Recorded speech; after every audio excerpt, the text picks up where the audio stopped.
Daniel. Thanks so much. And it's an absolute pleasure for me to be here, not least because I'm with two incredible colleagues who I've learned much from, and who I'm sure I'll continue learning from and I'll continue thinking with and working with. So my initial thought was that I'll perhaps simply begin by providing an overview of sorts in terms of his argumentation, and then basically handing it over to Daniel,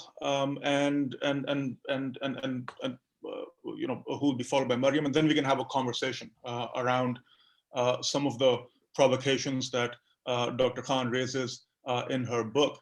But to me, at least, I was struck by how Dr. Khan starts, how this book, Who is a Muslim, is a critical and a searing scrutiny of a literary domain and its complicity in the violence and exclusion of nationalist and religious politics in Pakistan.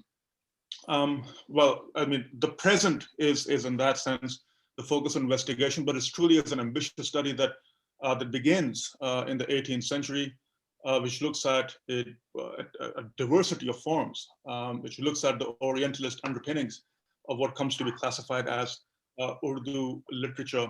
And through that, Dr. Khan takes us through a journey that effectively seeks to think about these texts as a corpus of sorts that seeks to answer one question and seeks to define the question of who is a Muslim.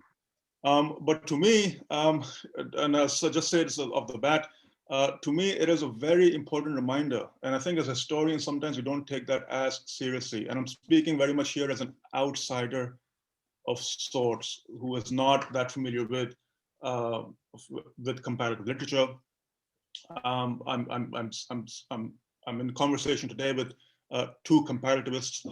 So to me, this is a very important reminder as a historian of the power of literature to shape our world. And I think that sometimes we ignore that as historians to our peril. And part of the story that Mariam is telling is how literature also has the power to restrict the imagination, which is what I find most compelling about her, about the way that she takes us through this 2 or 3 century long journey, which seeks to effectively raise the question of Muslimness, and then how that's joined together with this nationalist ideal in the post-colonial state of Pakistan. I don't know. So if I can continue, the other thing that I wanted to really flag at the very outset was the kind of archive that Dr. Khan looks at.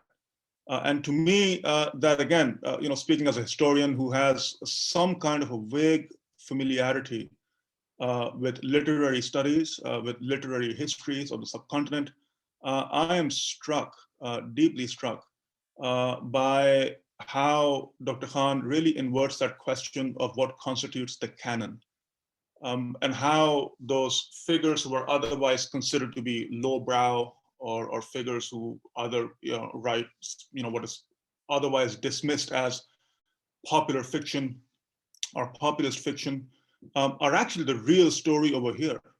And so starting off from its inception in Fort William College, where Dr. Khan argues where the very groundwork for Urdu literature was laid. Urdu literature basically as a mode, as a vehicle for reform, for instruction, for disciplining the question of who is a Muslim. Starting from there, Dr. Khan takes us through the 19th century, works of which include figures like Hali, figures like Sharar, and so on. And from there, we come to those figures and those works which are not, as I said, considered to be significant for a study of the Urdu canon, which is otherwise populated by works and by authors who are considered to be, if I may use those terms advisedly, cosmopolitan, syncretic, and so on. And finally, the incredible thing to me, at least, is in the diversity of genres that Mariam engages in, which, even though it may be around the larger question of prose fiction, but it ends up still in things like television serials and so on. And so to take a step back, and to return to that question of what does it mean to really invert the canon, and basically Mariam is reminding us all of something that has escaped perhaps the attention of literary scholars and literary historians, and historians of South Asia generally, about these works, about these otherwise seemingly populous works, but works otherwise which exercised a great degree of power over the imagination, and how they have come to play a key role, how they have come to be crucial in shaping our reality today.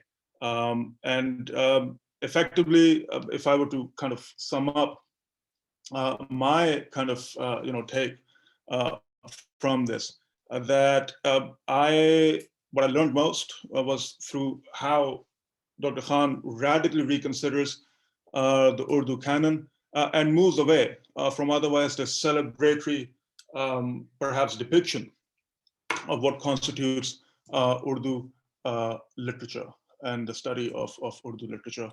I think I'll end there. There's a lot else that Mariam poses by way of a provocation, and I have other questions that I will ask in due course. But that was just as an attempt on my part, at least, to give some kind of a lay of the land, if I can put it that way, of Mariam's argument and the crucial intervention and the crucial provocation that Mariam raises, not just for the field of Urdu scholarship, Urdu studies, but also for the field of South Asian history generally, and also, dare I say, religious studies. And I think that that's something else that we can discuss at length. And I think I'll end there, and we can return to the conversation in a little bit. Daniel, do you want to? I was going to ask Mariam to say a few words about the book before I jump in and ramble, and maybe that will give me a sense of what not to ramble about. But Mariam. Okay, awesome. Thank you so much. Thank you, first of all, Daniel, for organizing this event. And I mean, it's really nice to really have this in a part of the world that is not North America centered. So I'm really happy about that. And also thank you, Christine, for organizing this and for being on top of things with three people who are not so on top of things, but and of course, thank you to Ali Raza, my old friend and colleague, for going through this book at record speed. I think I sent it over on Monday or something like Tuesday. That. But anyway, so thanks a lot again. So let me say a few words about the book. The title, of course, is in some sense, it's a kind of a, I don't want to say a cheeky reference, but it is a reference of sorts, perhaps actually a melancholic reference to Shahab Ahmed's book, What is Islam? And when I say melancholic, when I pose the question as the title of this book, in some sense, as Ali Raza also mentioned, the reference is to how much is closed and how much is closed by and limited by the category of literature when it comes to questions of Islam first in colonial North India and then in contemporary Pakistan. So so it is really I want to kind of really acknowledge Shahab Ahmed's book at the outset, and of course for those of you who have read it or who will be reading it, Shahab Ahmed's very different idea of what Muslimness could be actually is an epigraph to the introduction itself, where he talks about how Muslimness was never a closed category. There was never prior to the imperial moment, prior to modernity, there really was never a standard way of being Muslim, and that's where the title of the book really comes from. So one of the things, I mean, I do want to kind of say at the outset that I am a literary historian more than a critic, perhaps, and so this book is actually in many ways it's an extended history of the formation of the body of works that we today know as Urdu literature. But what it also does is to challenge a more contemporary kind of ideas of the ways in which a kind of a Pakistani and a broader South Asian reading public has thinks about Urdu literature. So so the argument I'm making really is that figures like Manto, figures like Ismat Chughtai, basically from the progressives onward, are not really part of the canon as many of us would like to believe. And what I do really argue is that the canon is formed entirely through this question, through the question who is a Muslim, and the ways in which we organize and the ways in which the Urdu prose fiction actually proceeds and unfolds is actually around this question. And I'll come back to this question, to the progressives, in a bit. But at the very heart of this book is the argument that literature, as we know it, as we understand it, as we historicize and as we organize it, is a colonial formation. It is not the term literature, the genres that constitute it, the ideas that we hold around it are always and have been from the 1800s onwards, when the term was introduced in Urdu and Hindi both. Literature has been a means of disciplining. It has been a means of classifying, and it has been a means of really limiting the human imagination, if anything else. And I do talk a little bit about what the term that then became how should I put it, that then was became the substitute or the translatory substitute of the term literature in Urdu, which is adab. And adab, of course, it constituted a much larger practice and a much larger regional practice than the term literature has ever allowed. And this again is a term that I believe now many scholars of Arabic, Farsi, Turkish, all of whom are now interested in the very cosmopolitan and non-textual bearings that this term has. So adab was never just textual; it was an entire way of being. It was a way of inhabiting the world, and that has now, or became by the 19th century, a kind of a keyword for literature instead, which of course is the tragedy. So today, when we talk about Urdu adab, we talk about Urdu literature as opposed to an older world that was available to us until at least I want to say the late 1800s, and that world really has been closed for us since then. So that's the very broad argument that the book makes, and I trace from the early 19th century onward how an Orientalist idea of what it means to be Muslim is brought into what is an artificially constructed body of works that comes to be known as Urdu literature at Fort William College. And Fort William College, for those who are not familiar with this institution, was initially a language school for young colonial officers, and later on became or formed the basis for literary and cultural education for native officers and native servants of the colonial administration. And so I really argue how Urdu literature, the term and the idea, is born at Fort William College, and how that over the course of 200 years, those specific Orientalist ideals of what it means to be Muslim are actually what populate prose writing in Urdu from around 1800 onward. And as I move forward into the 20th century, I make the argument that the progressives are not really representative of and do not constitute the same cultural force or the same influence as other writers, and I think of these writers as early nationalists, and these include people such as Naseem Hijazi, a kind of a housewife, ostensible housewife by the name of Razia Bhatt. And I really talk about how these writers really bring about a new idea of jihad, a new idea of what it might mean for Muslim men in South Asia, to really be proper Muslims. And to be a proper Muslim, you have to be essentially separatist. You have to be against all other religions, and of course you have to be a very much a part of the new movement for Pakistan. The final chapter of the book then argues how these writers actually provide a legacy for what is now a new and radical a set of fiction writers. Almost all of them are women, whose arguments are now nothing short of, and I use the term religio-populist. And I really make the argument that these are the writers who now inform the contemporary Pakistani imagination.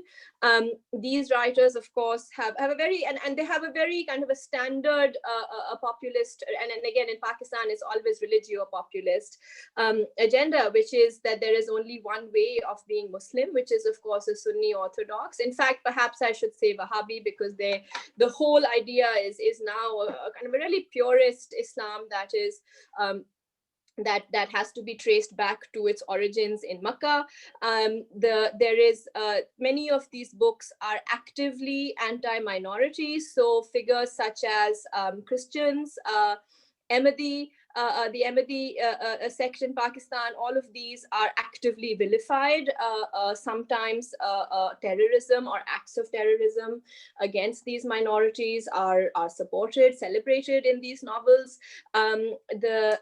These novels are also actively anti-Western. So, so women who in some sense appear or subscribe to certain, again, Western feminisms, I want to say, and I say this 2 days, of course, or 3 days after the Aurat March or the Women's March in Pakistan has been held, to again much public defamation.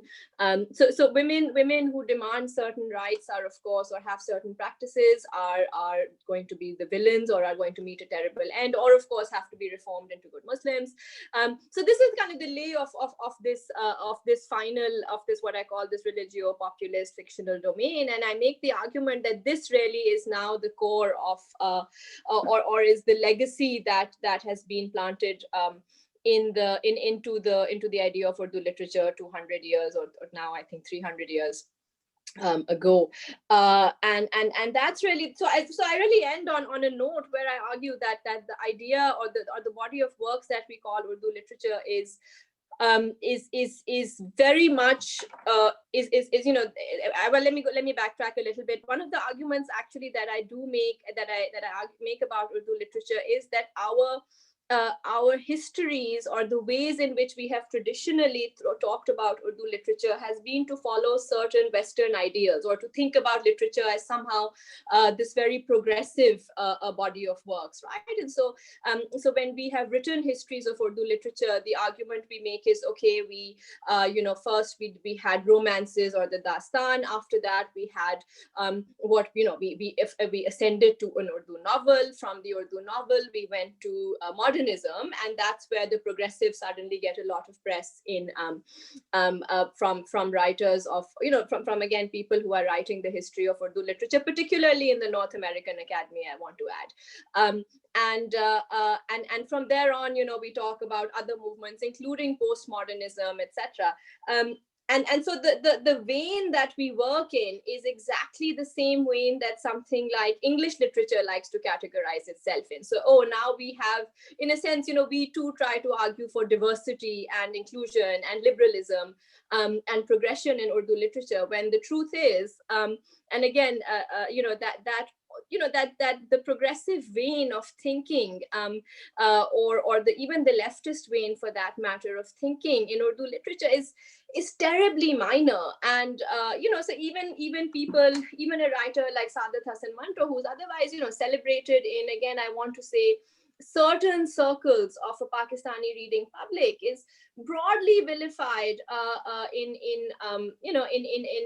what I want to say is a majoritarian kind of a way. So, so syllabi, university syllabi are careful to exclude Manto's works, any kind of literature forums, popular literature forums decry a writer like him. All of these, on the other hand, greatly celebrate writers such as Umaira Ahmad and Nimra Ahmad, the set of writers that I call religio-populist. So that's really the argument and that I'm making, that the formation as it historically stands is nowhere near progressive. And finally, let me just say that the epilogue, on the other hand, in the epilogue of the book, I argue for what could be or what has been a really a secular possibility in the Urdu prose formation, and I look at Fehmida Riaz's. Again, it's not a novel, it's not a memoir, it's in some ways a very difficult to pin down. It's a work that I really cannot categorize, and that's really why it offers that secular possibility to us. Zinda Bahar Lane, or and again I talk about the title as well. Then we can discuss that in a little bit. But I think, Daniel, that's most of what I have to say for now. Let me know if I'm missing anything. I can add it up. No, I mean, thank you. First of all, congratulations. It's a phenomenal book, and it's just an outstanding book to read. It's a kind of timely recuperation, reassessment of Edward Said, which I think is absolutely necessary. Mm-hmm. And I want to come back to that. A quick note, I'm a bit surprised that Ali thinks that he's not a part of this discussion. I see us all sharing, I mean, maybe this is, I see us all sharing a question which is fundamentally about world history, world literature, in the wake of empire or in the midst of empire. Those are not necessarily distinct.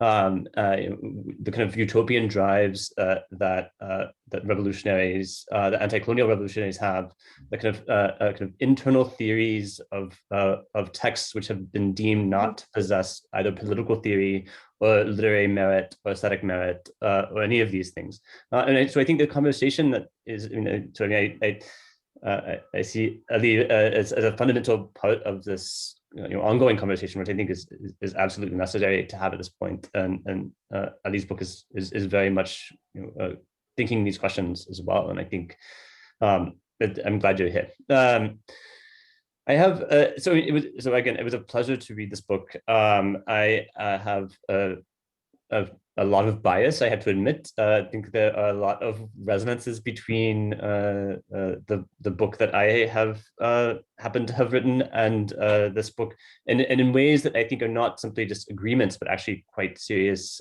departures in ways that really kind of matter and are really worth thinking through. Before I do that, I wanted to kind of run through. I mean, I think. If you're not a South Asianist, and again, we were talking before this started that we don't want to be area studies people. We are comparativists. We are thinkers of world literature, world history. But to kind of situate this within South Asian studies, I think it brings home a kind of really crucial intervention that Mariam's making, which is that South Asian studies, especially post-colonial theory within South Asian studies, emerged out of this question of what is a nation, these questions that were driven by nationalism, and it does feel like that question lingered on, and so to see someone like Mariam think through a question that is related but different. So who's a Muslim? What is a literature? Seems to me to be a significant intervention in this kind of constant questioning of what is a nation that South Asian studies and post-colonial South Asian theory has gotten stuck in. And so in many ways what Mariam's book is doing is pushing us to think beyond the rubrics of nationalism, and yet without leaving those behind and without underestimating the power that nationalism still possesses, but coming at it through a different kind of different trajectory, by way of religious identity and by way of literature, which I think is absolutely important, not least because, I mean, in Pakistan, the question of who is a Muslim matters, but on the other side of the border, right, who is not a Hindu? Hindu nahi hai, Bharat mein kaun nahi hai, right? Like, these are questions which Modi and the Hindu right are asking. Who is not a Hindu? Who does not belong in Bharat, in India and in Hindustan, in a kind of deep in the same kind of way, a deeply horrifying religious nationalism that's emerging in opposition to the question of who is a Muslim. And so I think that is an absolutely important intervention in its own way in contemporary politics, South Asia. And another thing I think that this is something that we were talking about before, and I look forward to continuing to talk about this, is that South Asia, and this is in part kind of a footnote in Edward Said's critique, but I think South Asia has still remained within at least the North American Academy, but I think broadly speaking, the Academy, a site of data. One goes and learns languages, one goes and researches information about it, and then comes back and reports on the summaries of one's findings. But it's books like Ali's and Mariam's that really demand that we think South Asia as a site of theory, as a site where thought happens. And it seems so simple a demand, and yet it is also so unfortunately quite rare to see a group of texts think that we think South Asia as asking its own questions, demanding its own theories, and theorizing its own existence, as opposed to that coming from without. Okay, so with that having been said, I've tried to organize my notes around the same way that Mariam has organized her book, with beautiful couplets that organize each chapter. I've done a much worse job of organizing them, but I'll start. So what I'll start with is a note on Orientalism, which I have. My couplet is West and East. Then I'll move to literature. My couplet is reading versus authority. Third is critique, which is secular versus worldly. And fourth is nation, which is belonging versus displacement. Those are very, very, very poor responses to the kind of the couplets that Mariam has set up in her own book. To the first, so Orientalism, I think one of the things that I really, really appreciate about your book is that it actually provides a new approach to reading Edward Said at a moment where it seemed one could feel like Edward Said had run out of steam. Orientalism was published in '78, but seems like forever ago. We all teach it in our undergraduate syllabi. We all kind of can rehearse the first page. I have a PowerPoint slide with the 5 key takeaways, but it is a book that I think that hasn't been kind of really truly kind of re-engaged with in some time. And your work does 2 things. One is it engages Orientalism, the text, as and provides a new way of thinking through it. And it also, and I'll come back to this later, kind of returns to Edward Said as a critic and thinks about the role of the critic in contemporary politics, which Edward Said himself was deeply committed to, especially in the 90s.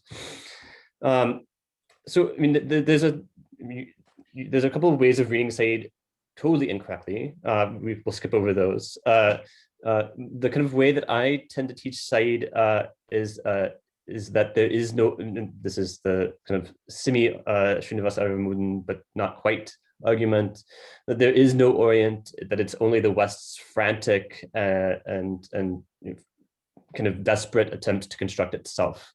That the Orient is not there, that it is simply the West's unconscious desire to understand, to define itself against what the world it's facing. But you make 2 important changes to that, and I'm really quite grateful for that. One is that it is there is a displacement that's been made, that the Muslim, the Mohammedan is always displaced in time and in geography, and yet at the same time, Orientalism, and this is your phrase, it becomes not only simply a kind of frantic project of the metropolis, but is also, and quite importantly, a literary export. I'll read the beautiful literary export of structures of knowledge and knowing from the metropolis to the colony, imposed upon people and practices designated as Oriental. And I think this is an absolutely key way of restructuring Said's argument, or kind of revisiting Said's argument, that begins with the same story that we had told with Jones and Fort William College, the discovery of Sanskrit, the discovery of Farsi, the discovery of Urdu, and then moves forward to think about those as having been exported to the place where they were allegedly discovered. So in other words, there is a tale of Orientalism which takes place that can be told about the metropolis. That is true, but that story does not stop there, right? It has much kind of, it has afterlives in both places, and in both disastrous and in really nefarious ways. So the question the question of who is a Muslim begins first in England, then in colonial, and then the British Raj, or colonial India, and then now.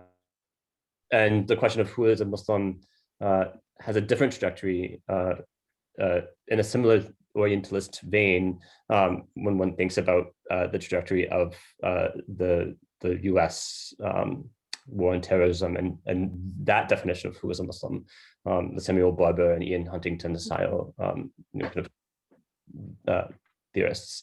So I think really tracing out the ways in which those two have departed is and that one has an afterlife that we have tended to overlook is absolutely central. Two, and this is, I think, for me, the most important, I mean, this is the closest to my heart, I should say, intervention that the book is making. I think it's part of I hope it's part of a broader conversation that includes someone like Gloria Fisk and Michael Allen, which is a question no longer of what belongs in the category of the literary, but what is the literary itself? What does literature do? What is the work that literature accomplishes? And quite forcefully, your argument is that literature is the force of authority, right? Its job is to create and uphold authority. First in the colonial iteration, and second in a religious nationalist iteration. And this moves away from a few really kind of tired, I think, ways of thinking about literature. One is the canon was, the other is as a set of texts, broadly construed, no canon, no pretense. But someone like Michael Allen, who's thought about what reading is as a kind of practice, as a sensibility, Gloria Fisk, who's thinking about reading as a kind of economic self-righteousness that the university practices. I think these are quite crude. These are really necessary ways of recategorizing the task and the role and the job of what literature does. And I think, Ali, you said there's a. I mean, I think one of the ways that we often talk about literature in a kind of in a very pious way is to say this is what literature does. It allows for critical thinking. Blah blah blah blah blah. And I think what your book argues very forcefully is that literature has a second role, which is to restrict. It doesn't always form these kind of enlightened, liberal, free thinking subjects, but it also ensures that many people don't become those subjects and don't have access to become that subject. And that's done precisely by the same literature that we hope makes cosmopolitan citizens or whatever.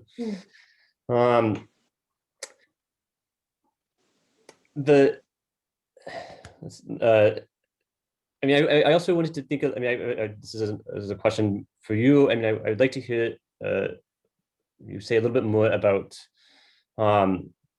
this relationship between adab or sahitya in the kind of Indian context. This transition between adab to literature, to national literature, to Muslim literature, or sahitya to national literature. I mean, one further step that I would, perhaps add, coming out of this broader conversation that we're all part of in this discussion about world literature, is that this moment of the early 18th century is the moment of a desperate attempt to create nationalist literatures in the European world, right? So Goethe, invents German literature by imagining a Chinese poet, right? And so one can similarly trace the transition between adab or sahitya to future nation states literatures.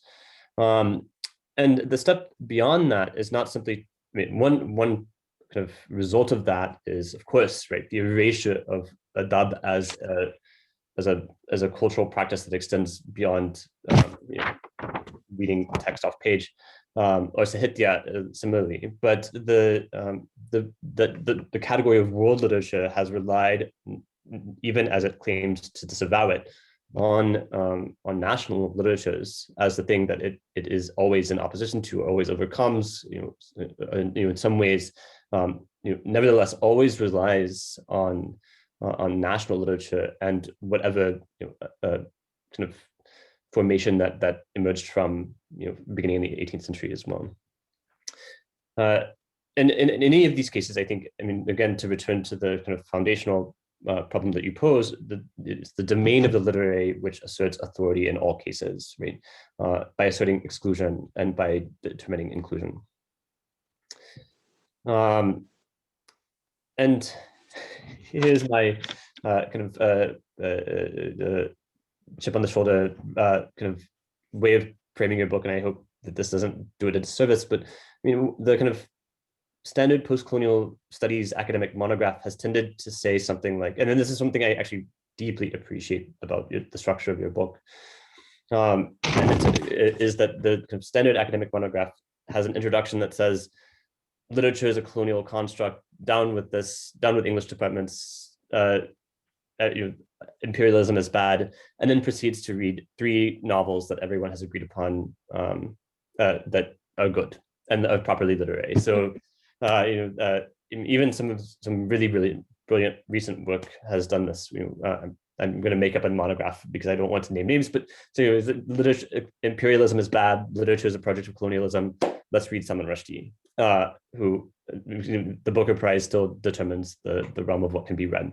What your book does, I think, which is absolutely fantastic, and I think it serves as a model, is to make that opening claim and then to move beyond this begging for inclusion to a canon, by saying, Salman Rushdie, please let us have Salman Rushdie in the English department, please let us in, but instead rethinks, I mean, really does hold open the category of the literary itself, which is I think just really absolutely amazing and really easy to foreclose as you read texts, but your book does not do that, and I think that's really an outstanding accomplishment.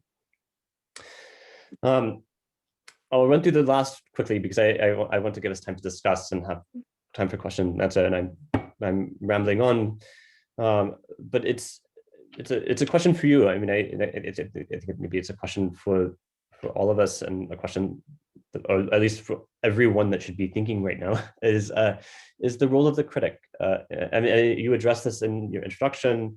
And this is a different side of Edward Said that appears in parts in Orientalism, as you point out in one of the epigraphs to the chapters. But Said thought of criticism and the role of the critic as necessarily secular, for which he had a very specific definition, separate from Sabah Mahmoud or someone like this. And he thought of texts as worldly, and the job of the critic was to behave as the one approaches those texts in a worldly fashion. And this is the drama of Said, the kind of biography of Said is rife with kind of these emotions of belonging and exile and diaspora, and a certain type of disappointed worldliness. But nevertheless, so leaving that aside, I think that what your book brings forward from Said is really what is to ask, or is to demand that we figure out the job of the critic in the academic critic in the contemporary moment. So we can to answer questions of the contemporary moment by reading texts which have always been worldly, which have always told us something about the people that they describe, and continue to tell us something about the world we live in, no matter the date of their publication. But I guess a question for all of us, and this is a question I would ask myself, is why a return to Said now? I mean, this is what is it about this moment that has brought us back to Edward Said, who never went out of fashion, I suppose, but has been recuperated alongside Auerbach, perhaps, but is showing up again in a new and revised way. And so, I mean, I think that's something I want to think about as well. Finally, I'll just kind of it's a question about politics as a nation and belonging. On one hand, the kind of questions that had been asked. I mean, I will go to my familial territory in the 1920s and 1930s, where who is a Muslim didn't take quite it was not a question necessarily of exclusion, but of political recognition, of utopian thinking, of thinking about political community beyond that didn't have to be the nation state.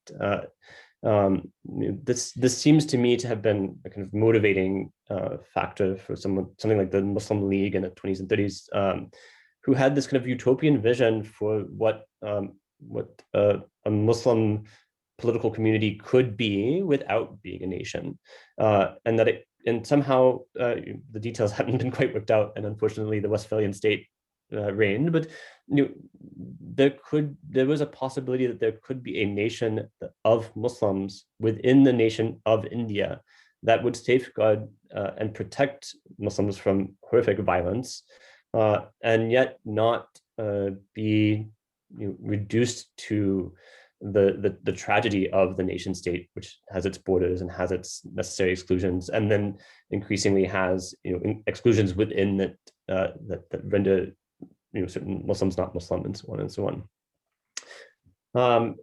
And then so to move slightly forward into the 30s and 40s, you have someone like B.R. Ambedkar thinking about the tragedy that will be Pakistan. So I mean, the question. So he opens with the question: should Pakistan exist? And he says, sure, why not? It's a very kind of tepid assertion of Pakistan, but warns kind of brilliantly. I mean, and he's not in Ambedkar, so he's thinking simultaneously about Muslims and about Dalits and untouchability and caste within India. And his argument there is that Muslims will receive a nation, but it will be a nation that is defined by an identity constructed externally. So it will be certainly about identity and belonging, but it won't be about fraternity. So there'll be these kind of thin bonds of connection, which will be defended by violence. And in some ways, I mean, I think what your book traces is how correct Ambedkar was, right? The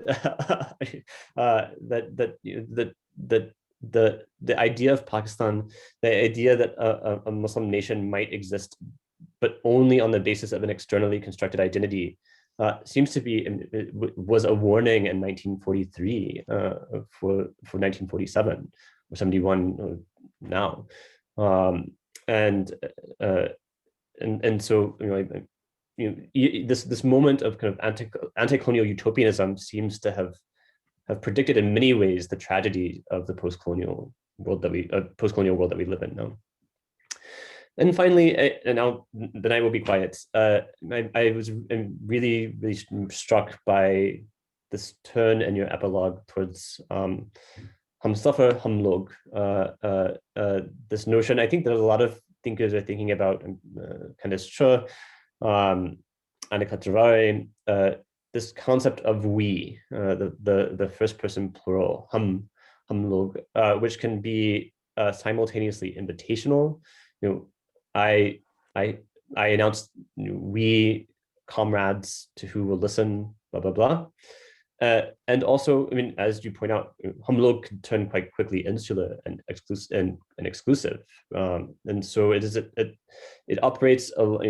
This concept of the first person plural has the utopian possibility of making us all humlog, but it also, it always runs the risk of excluding. And so I think, at a moment where we are trying to think about political belonging, about political communities beyond the nation that are not exclusive, what is this category of the first person plural that we can kind of think through in both literary and political terms?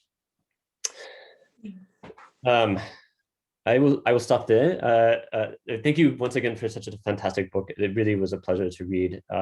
Beautifully written, an outstanding account, and such a kind of refreshing account of Urdu literature, and a reconceptualization of the South Asian literary scene history. So thank you very, very much.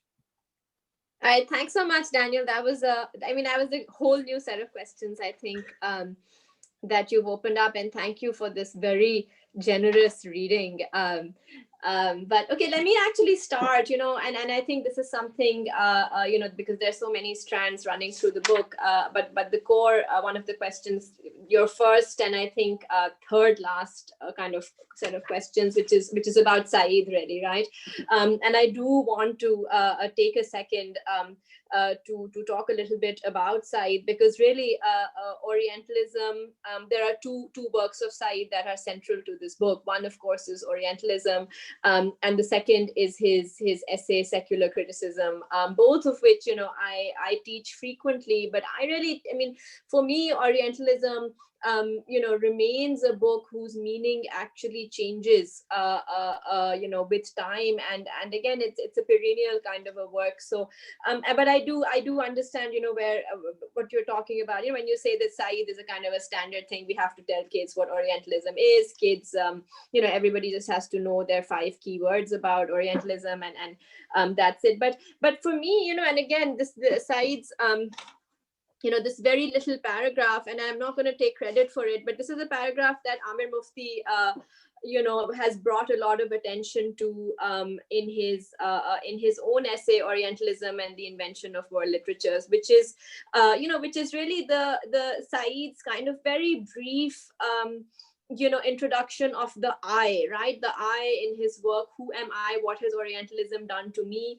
Let me just kind of read it out again, where he says, much of the personal investment in this study derives from my awareness of being an Oriental as a child growing up in 2 British colonies.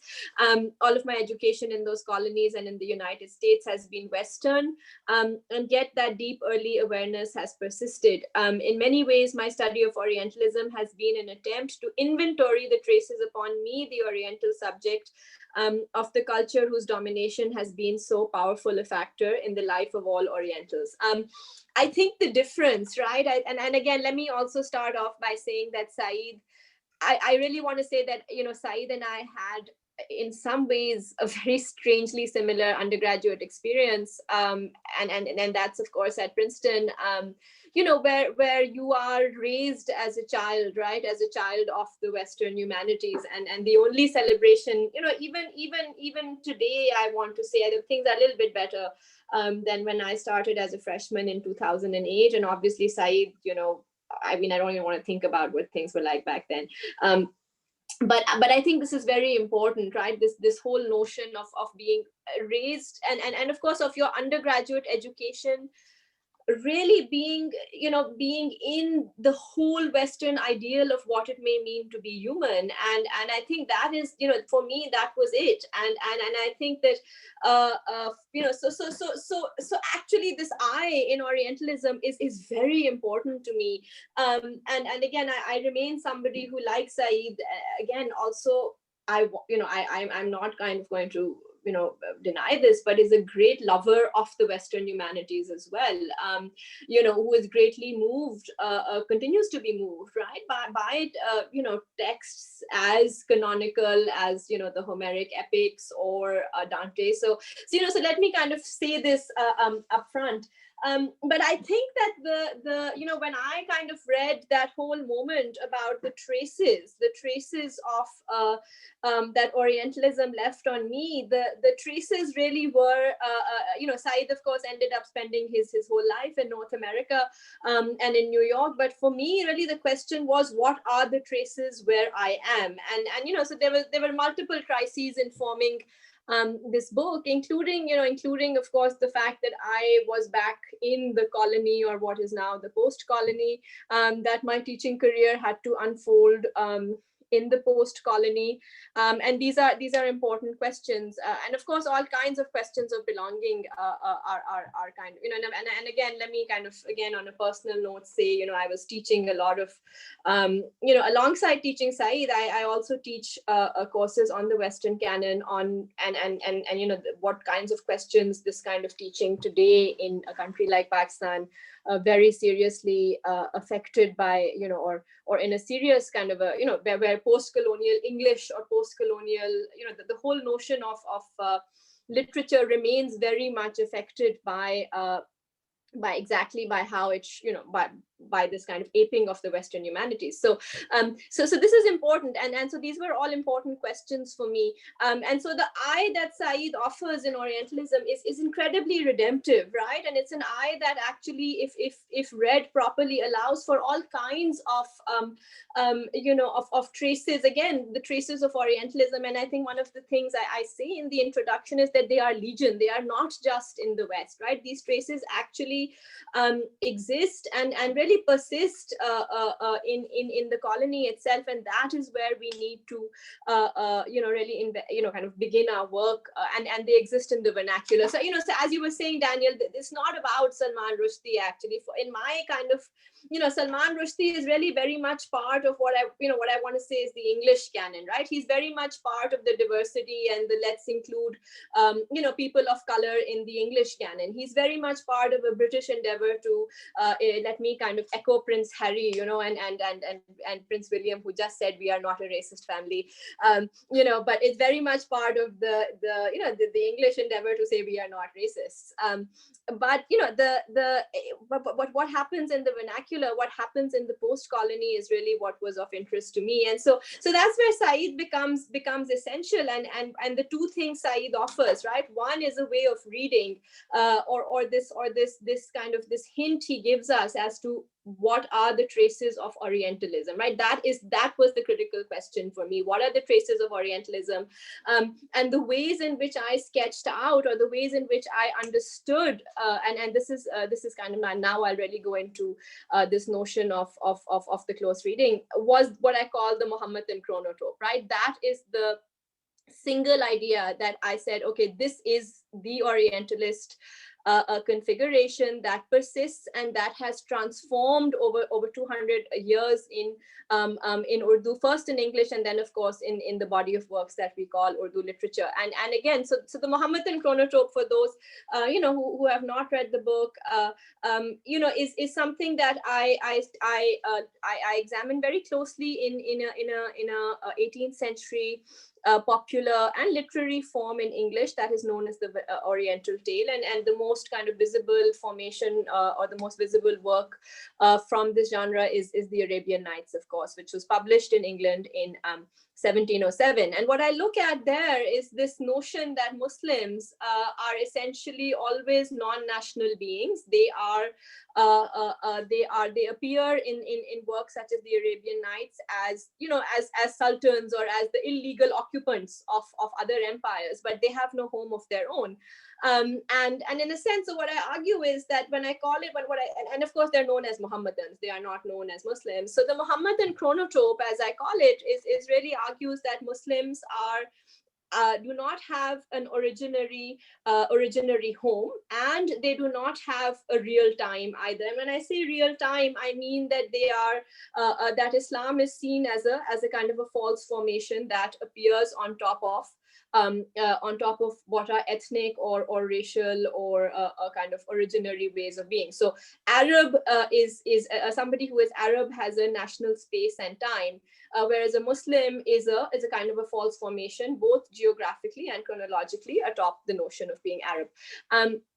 And so I trace how this single idea of Muslims that is in this English literary genre arrives in Fort William College, is reproduced in Fort William fictions. And these, of course, are originally read by English officers who are learning kind of a basic vernacular at the time. But these same books that are written, and the most famous among them is a work known as Bagh-o-Bahar, or The Garden and the Spring. And this book eventually becomes the cornerstone or the foundational work of what we know as Urdu literature today. So everybody who will tell you that Urdu did not have a prose will say that yes, in 1800 the first Urdu fiction prose work appeared, and it was called Bagh-o-Bahar. And this remains true today, even if we kind of peruse syllabi, university syllabi, we will see this kind of formation very much present there as well. So I argue that works such as Bagh-o-Bahar, they become cornerstones of Urdu prose. And then what I trace is that there is a kind of a slight rupture of sorts, or a false rupture of sorts, that occurs in 1857, which is of course when the mutiny takes place and against British rule takes place. And after that, of course, Muslims, elite Muslims in particular, become one of the most disenfranchised classes of the colony. And the task for these people who now have to seek British occupation, whose entire economic livelihood depends very much on the new kind of rulers of or now the formal rulers of India, which is the British, is to reform or to make Muslimness in the image of a certain kind of again, I want to say Western looking religion, and something that coheres in certain Western terms. And the leader, of course, the political leader of this reform is Sayyid Ahmed Khan. But I actually look at other works which which are novels or which are stories. In fact, I even look at a couple of poems where once again there is a new attempt to define who is a Muslim using many of these old truths. So the basic idea of the chronotrope, which is that Muslims do not have a home and do not have a real time, are both present, but this time as transformed. So the reformist novels such as Nazir Ahmed's Tawbat an-Nasu or Hali's poem The Musaddas now argue that that the home of India's Muslims is in fact Makkah, that we have Muslims are a people whose, and again it's an ideological home. It's not a kind of it's not that there was an originary space in the way that the European Enlightenment likes to define it, and so that their home is in Makkah, and that India is a temporary space to which they have come, and in fact where they have met certain kinds of religious degradation, and that's where the whole, of course, national project begins. So the Mohammed and Chronotrope is now redefined to think about the originary moment as the Salafi moment, or the moment of the Prophet, and of course this is an entirely imagined origin, and the geographic home becomes Makkah. So you could be somebody who, and of course you were, everybody, you were suddenly no longer of North India. You were suddenly no longer of this broad area, broad Persia, Indo-Bengal area, but you were now suddenly of Makkah, and from the time of the Prophet Muhammad, peace be upon him. So this was really the paradigm that is introduced after 1857, and this is the paradigm that then persists in works such as those of Nasim Hijazi, even before Nasim Hijazi, Rashidul Khairi, all of these writers making an argument that we do not belong in India. So, ironically and tragically, the same arguments that today are being put forth, in a much more cruel and I want to say brutal manner by Hindutva are actually also, there is a presence, a kind of a presence of these in Urdu literary thought. But let me also add that in this reformist moment is also now a serious endeavor to define who is a Muslim. So so a writer, an acclaimed Muslim, Urdu poet writer like Hali makes it a point to decry or to kind of write off Shiism as a as a corruption, right? As a kind of an awful, dirty corruption of Islam. Likewise, the same for somebody like Deputy Nazir Ahmed, who is really probably one of the the most acclaimed fiction writer of this moment. Shiite practices are seen as somehow as anti-Islamic, right? So if you are a practicer of certain rituals or certain ways of expressing belief, you are somehow not Muslim. And so this whole notion of who is a Muslim becomes more and more accentuated, but this time from Muslims or from people of authority in Muslim communities themselves. And then I follow how the chronotrope persists as the nationalist moment goes on. And then I talked a little bit about earlier, of course, how this question increasingly closes into what is a, unacceptable violence in Pakistani society today on the question of Muslimness. So let me go back to Saeed in this, right, for a second. And that really, so that's the trace, that is the trace of Orientalism. That I argue is very much at the forefront. So so what I see Saeed as having done in Orientalism is not so much to kind of flesh out who's an Orientalist, who's not. That's actually not what he's done. What he's done is to offer you a method, right? Is to offer you a series of questions with which, and none of these are finished, right? None of these questions have been answered, but that's what he's really done, is to think about the I as a figure who is transformed by these Orientalist practices. And so for me, I mean, the big question was not just of transformation, but also of exclusion, right? Am I a Muslim in this community, right? Is in Pakistan, can I be a Muslim? Do I cohere in some way to to this question that these literary texts pose? And again, and Daniel, let me get back again to this question of the role of the critic, right? And why turn to Saeed now? And this is really, I want to say, this is the moment for Saeed.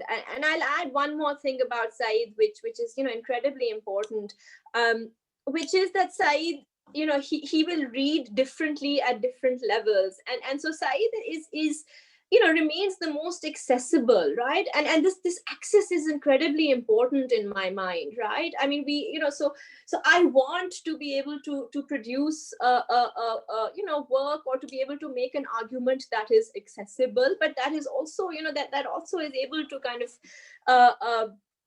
think through this question of politics and belonging in a way that is, that is grounded in the realities of not just the moment, but also my own realities. So that's kind of, and so I think that at the heart of it, that is the role of the critic. And of course the other question, and I'll come back to the epilogue at this point. And again, I've missed a couple of your questions, I think, but I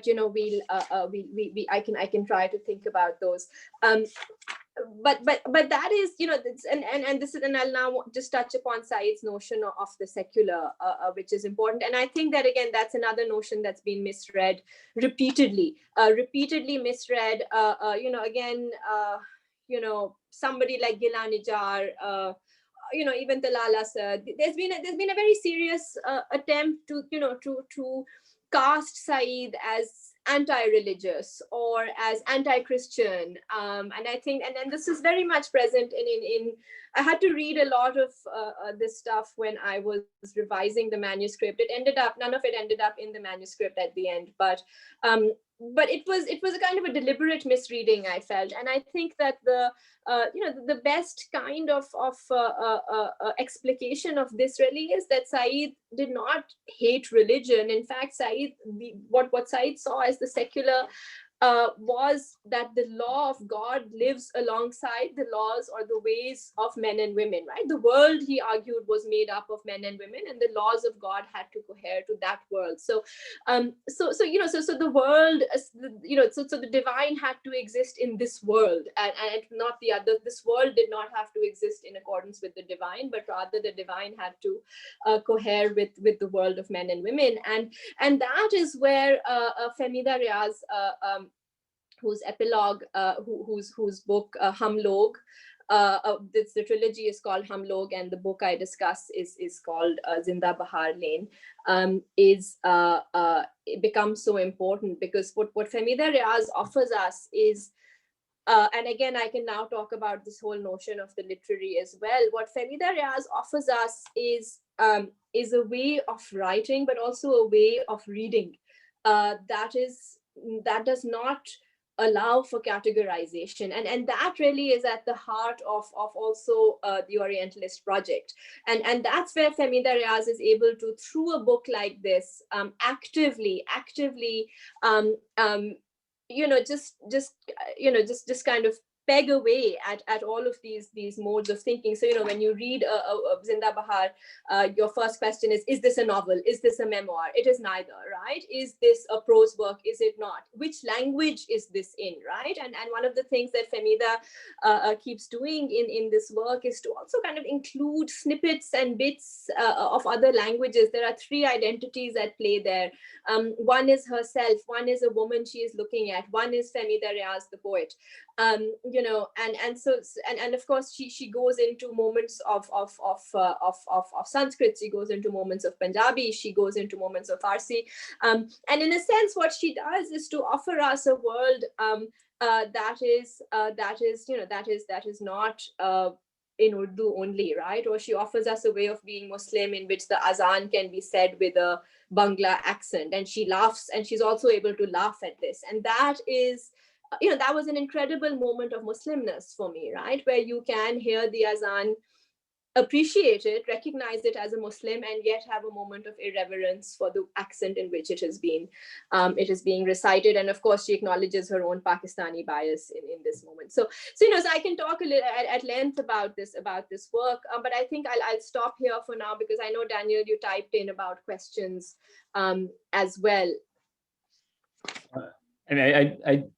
I just because I want I could continue. You would be happy to have you continue talking, but I would like to. I'm inviting everyone to join in as you wish. I'm thinking about the kind of screed that Ajaz Ahmed wrote against Said's Orientalism, for which I think there is one correct assessment, which is that when you're reading Said, you're witnessing a very personal drama of someone reading books they love to hate and hate to love. And to me, that's the only correct assessment in that book. Otherwise, a fantastic read, but it's a nasty polemic. But Ajaz Ahmed captures something about the Saidian method, which is that it's deeply personal, and it's a very personal drama that gets captured in critique. And I think the paragraph that you point out in Orientalism, or even the opening paragraph in the 1994 preface about meeting a friend in Beirut. I mean, all of there's all of these traces that of the eye of Edward Said that appear on the page. That his method is deeply personal and cannot be separated from that. I think that something that is, I think that's really important to draw out. So thank you. So let me just, sorry, Elias, No, go, please. No, you go ahead. I'll go after I was just. I'll go after you. Oh no, you go ahead now. I was just kind of adding on to that, and I can. We can do this at length. No, I just wanted to say that's also what I appreciate. One of the things that I appreciate most about the book is, again, that positioning, Mariam, that you adopt at the very outset, and I think that's both a recognition of not just primarily of our place as those who are engaged in humanistic studies in Pakistan, And the reason why I say that is also because one of the remarkable things that you do is that one of the things that at least I started critically reflecting on is, again, those practices of circulation, distribution, and teaching that otherwise occurs in the primarily the Western academy, and which texts are privileged for the graduate classroom, for the undergraduate kind of like, classroom and so on. I doubt if Naseem Hijazi ever makes a cut. And so, what really struck out to me was how this disjuncture that you point to, which is to say, well, hang on, let's take a minute to seriously consider what is being read and sold on the street, as opposed to what is cataloged, what is digitized, what is circulated, what is taught in those elite Euro-American institutions. And so that makes at least me think critically about at least one of the projects that I'm currently involved in, which is, again, of digitizing those otherwise texts that are considered to be lost to history and all the rest of it. But really think about what is it that ends up being amplified. And one of the extraordinary things about the texts that you point to is that they never run the risk of being endangered. They're always in constant production.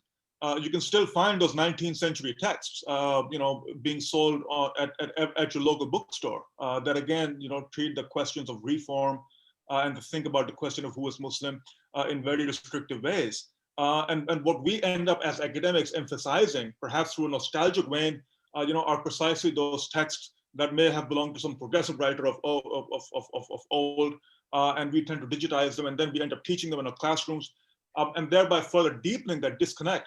I think that is one of the arguments that I really appreciated in your book, which makes at least me think critically about our teaching practices, about, again, those practices of distribution, circulation, by which texts are kept alive or perhaps killed off. And that, again, leads to that question of what constitutes that canon, what is canonicity in of itself.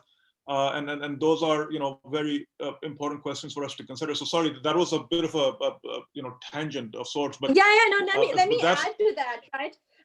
Where again today, we're living in the moment of lit fests, and one of the things that happens at the Pakistani Literature Festival is that there is always a panel on Manto, there is always a panel on Fez, and we all sit and talk about how progressive Urdu is, and actually this is all the fault of Ziaul Haq, and if Ziaul Haq had not happened, we would still have, we would be a liberal bunch of Muslims sitting around, enjoying our afternoon drink.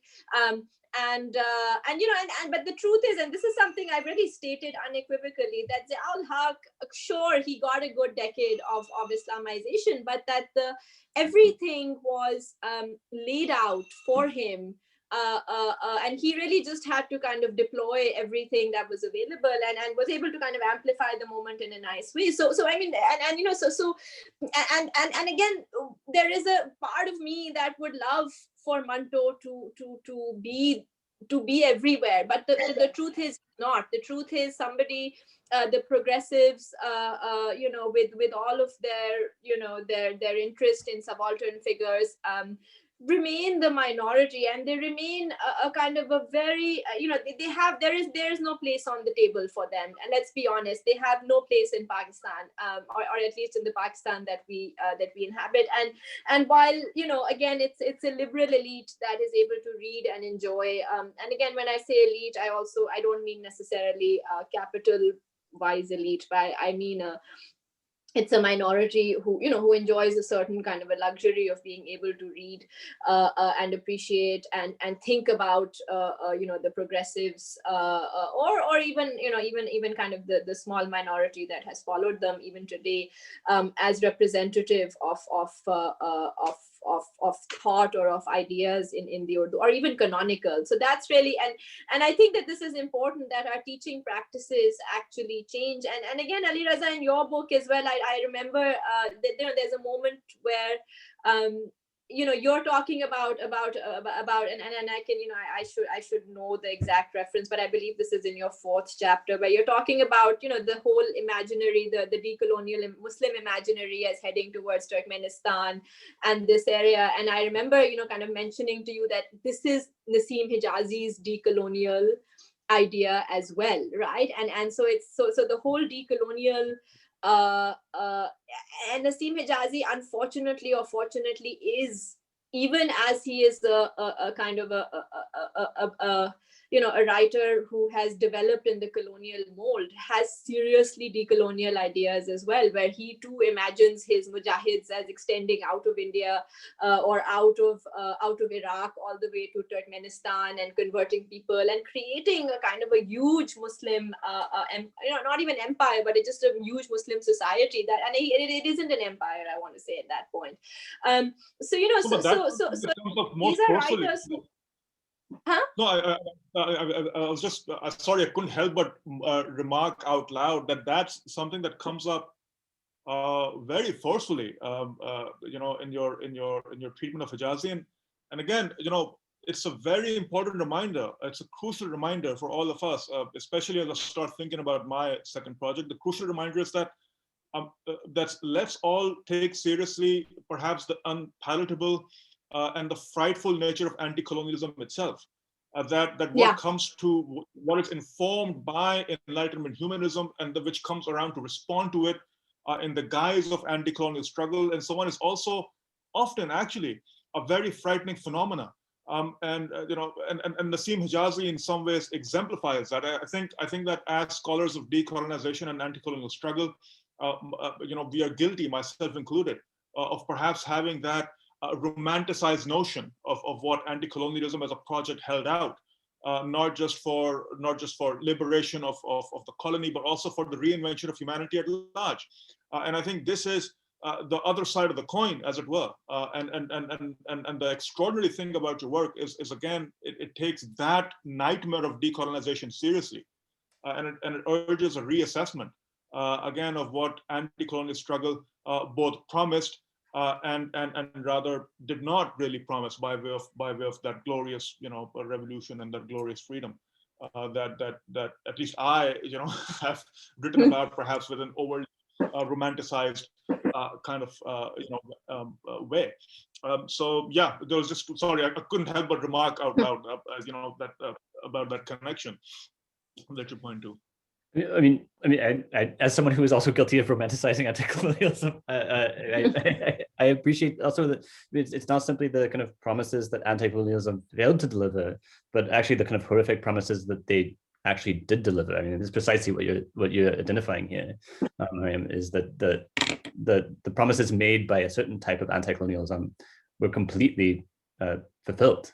And then but let me add, right, that anti-colonialism or decolonial, right? I mean, these days we have a whole kind of a rhetoric on decolonializing curricula, etc. But really, I think that, and again, post-colonial, decolonial, anti-colonial, I think what's what has to kind of come into place, first of all, is that it will always be in continuity with the colonial, right? There is never going to be freedom. So so no matter what, the anti-colonial is an invention of the colonial moment, as is the present moment. So that's really, I think, that's where the work, or I think that the first step of acceptance perhaps has to be that there is never going to be a liberated present. There is never going to be a liberated future, because and again, the legacies of imperialism are just so deep that any invention, any act of reading, perhaps I want to say acts of reading are maybe the only thing that is that are perhaps at a distance, and yet again, we continue to write and read in English, and so we continue to be to persist in some of these paradigms as well. Okay, I think should we open up for questions now? Sure. Feel free to either type in the chat a question if you would like for us to read it aloud, or do the kind of hand raising thing so we can turn on your mic and you can ask the question. I have one question that came to me privately, which is, and this is I think you addressed this in your book, which I did not address in in praising your book, which we haven't talked about enough. But the question of and it's a question of kind of the role of the relationship, the triangulated relationship between Orientalism, gender, and diaspora. And so the exilic is one way you put it, and one way you framed it in the book is that the exilic always reaffirms the status of the belonging in a different matter. But I guess the question is, can you kind of triangulate these three things, so diaspora or exile, Orientalism, and gender, and how you conceive of how they relate to the kind of central question, which runs through your book, was who is a Muslim? Yeah, okay, so I think gender is something that all three of us have been a little bit lax on in our books, but maybe I get away with it because I have the woman card too. In this case, I can, but again, I really shouldn't kind of say that. I do think, look, I haven't discussed gender enough in the book. What I've just thought about is women as a category. I'll be very frank, and that is, I don't want to say it's a failing of the book because the whole, for the most part, at least in the 5 chapters, women is a category of Orientalism as well. The woman is the Muslim woman is a category that's been constructed. And I think the really serious discussion on gender actually is in the epilogue, and that discussion is only permitted through a writer like Femi Darias, who again, I want to say exile, and when I say exile is the term for her, it's an Auerbachian kind of an exile where there is a clarity that she is not at home, beginning from her body as a woman, and that's something that's laid out in the beginning of the book as well, that the very body of the woman does not have a home in the nation state as it has been created in South Asia. So not in India, not in Pakistan, and not in Bangladesh. That is really, that's where she starts off, and so if in the beginning of the book, when she arrives in Bangladesh, she has a moment where she cannot, she doesn't kind of, she thinks, she thinks she's in this kind of strange place, and she's at the airport and she says, let me go back to the PIA staff because they're Pakistani. And then she has a second turnabout and she says, no, I went to the only community I know, and that is the community of women. So she goes to another woman who then helps her through the process of getting out of the airport. And so I think what Femi Darias does, and I do want to actually, let me backtrack a little bit as well. I've talked about this in the introduction as well, that the paradigm who is a Muslim actually, and through the course of the book, is actually affects women most significantly in the whole in the whole process, and so so of course this whole notion of who a Muslim woman has to be is actually where the book ends, or where the 5 chapters, and everything builds up to who the ideal Muslim woman is. And again, one of the eyes in this was that I myself was forced, after a point you are forced to think about your own belonging as well. So what Femi Darias does actually is to lay bare all of this, right? Is to lay bare the fact that that there has to be a certain kind of a Muslim / Pakistani / Salafi kind of a woman.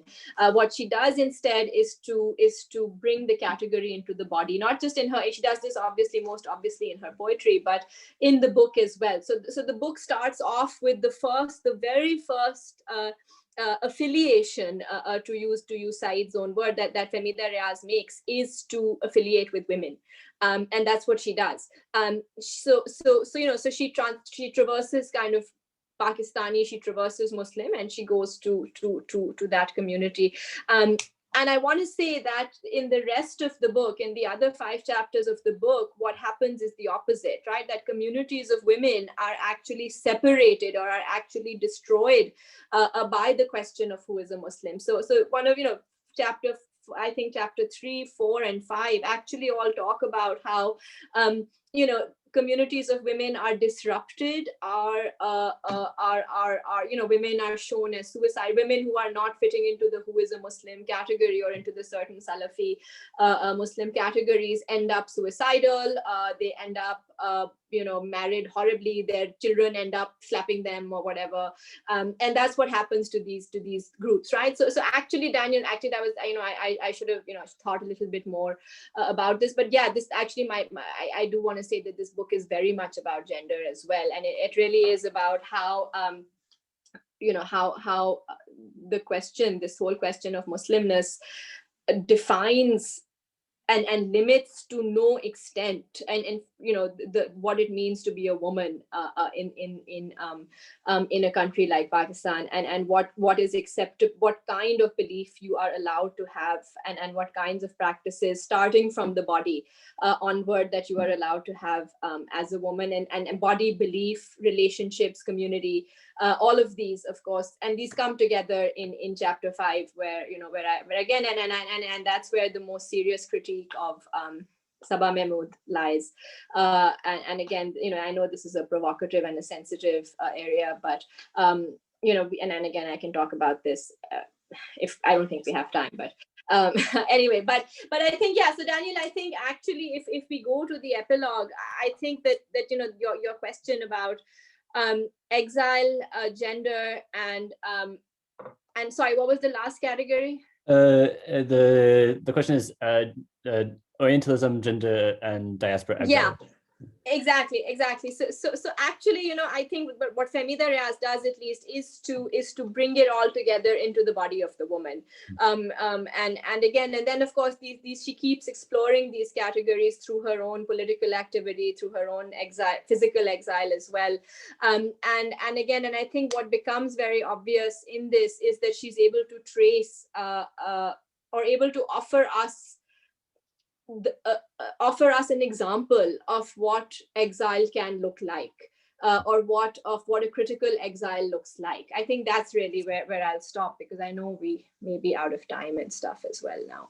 I think when the other story, it's absolutely correct that I don't want to implicate all three of us, but perhaps we have all done a bad job at discussing gender in our projects, as that I am certainly guilty of that. But I think one of the strains that that can be told about the way that you've told the history is precisely that from 1857, and this is true for both Muslim reform movements and Hindu reform movements like the Arya Samaj, is that women become the object of reform that are talked about, are written about, but don't themselves participate in.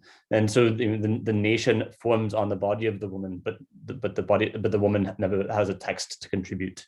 And this is also something like Urvashi Bhattacharya's argument about partition as well. But so that the absence of a woman on the page is in fact a sign of an active erasure by men in a certain type of creation of an identity of Muslim, of Hindu, of Pakistan, of India, of modern, of tradition, and all of these kind of categories are played out on the body of women, though it is they do not appear kind of to have a voice in text by the same way.